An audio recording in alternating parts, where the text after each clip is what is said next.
Hello बच्चों, let's see the question and the question is define solubility and explain the factors affecting the solubility। तो basically बच्चों हमें यहाँ पे solubility को define करना है और हमें बताना है कि solubility को affect करने के लिए कौन से factors यहाँ पे work करेंगे। तो चलिए बच्चों आइए बात करते हैं यहाँ पे। So key concept for this question is सबसे पहले हम बात करेंगे solubility की solubility actually में होती क्या है। solubility की डेफिनेशन हम यहाँ जानेंगे। सो सॉल्युबिलिटी इज डिफाइंड एज, ये होता है हमारा the maximum amount of solute can be added to 100 gram of solvent at specified temperature is called as solubility। तो बेसिकली बच्चों अगर हम इस डेफिनेशन को पढ़ें तो हमें क्या समझ में आ रहा है? solubility।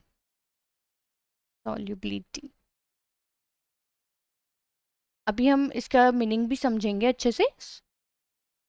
तो बेसिकली बच्चों अगर हमारे पास 100 ग्राम ऑफ सॉल्वेंट है, 100 ग्राम ऑफ सॉल्वेंट है, वो सॉल्वेंट कुछ भी हो सकता है, मेजरली वाटर ही होता है। तो अगर हमारे पास 100 ग्राम ऑफ वाटर है और उस 100 ग्राम ऑफ वाटर में जितना मैक्सिमम अमाउंट ऑफ सोल्यूट हम डिसॉल्व कर सकते हैं कि वो सोल्यूट सेटल ना हो बॉटम में एट अ स्पेसिफाइड टेम्परेचर, मतलब हम टेम्परेचर को भी चेंज नहीं करेंगे, तो उसको हम क्या बोलते हैं? सॉल्युबिलिटी। लाइक फॉर एग्जाम्पल अगर हम यहाँ पे देखें, अगर मैं बोलूँ दैट 25 डिग्री सेल्सियस, मतलब हम टेम्परेचर चेंज नहीं कर रहे, 25 को हम फिक्स मान रहे, 16 gram of NaCl can be dissolved into 100 gram of water. तो ये इसकी क्या होगी? सॉल्युबिलिटी। मतलब अगर हमने 100 ग्राम ऑफ वाटर लिया है और हमने 25 डिग्री सेल्सियस ऑफ टेम्परेचर रखा है, तो उसमें हम maximum 16 gram of NaCl dissolve कर सकते हैं without keeping the salt at the bottom.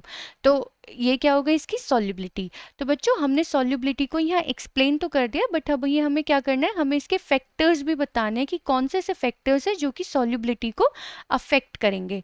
तो चलिए बच्चों फैक्टर्स की बात कर लेते हैं। तो factors affecting solubility.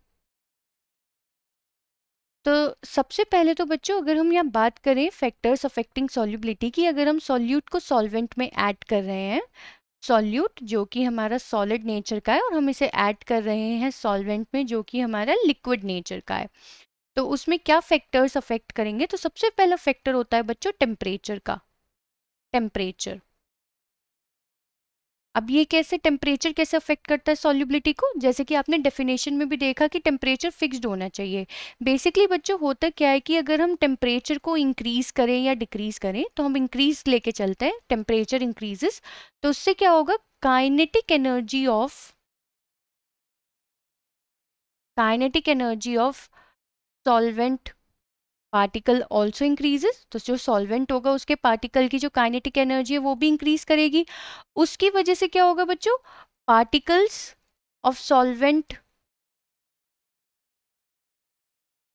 Moves speedily, वो ज़्यादा तेजी से चलने लगेंगे, स्पेस ज़्यादा क्रिएट होगा और उसकी वजह से क्या होगा? सॉल्युबिलिटी भी इंक्रीज कर जाएगी।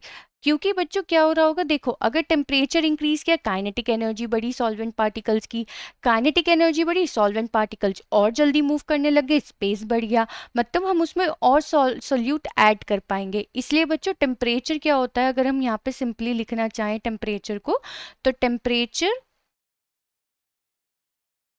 is inversely proportional to solubility। क्योंकि अगर, sorry, it's not inversely proportional, it's directly proportional. मतलब अगर हम टेम्परेचर को इंक्रीज करेंगे तो सॉल्युबिलिटी भी इंक्रीज कर जाएगी। तो एक तो ये फैक्टर हो गया टेम्परेचर का। सेकंड फैक्टर होता है बच्चों प्रेशर का। बेसिकली अगर हम बात करें यहाँ पे सोल्यूट की जो कि सॉलिड है और हम इसे ऐड कर रहे हैं लिक्विड सॉल्वेंट में जो कि लिक्विड है, तो यहाँ पे there will be no affect of pressure.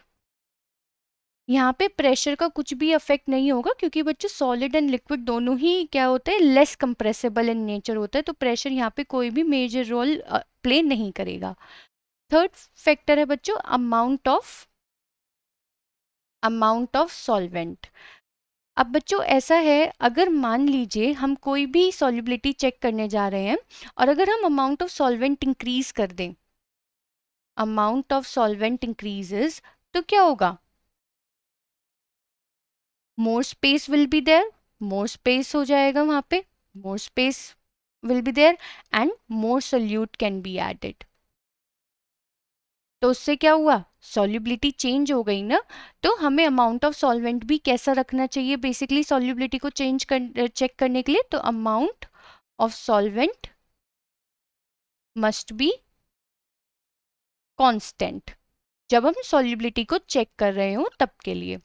तो हमसे बच्चों इस क्वेश्चन में पूछा गया था कि हमें सॉल्युबिलिटी को डिफाइन करना है और हमें फैक्टर्स अफेक्टिंग सॉल्युबिलिटी बताने थे, तो हमने यहाँ पे वो फैक्टर्स भी एक्सप्लेन कर दिए। आई होप बच्चों आपको ये क्वेश्चन समझ में आ गया होगा।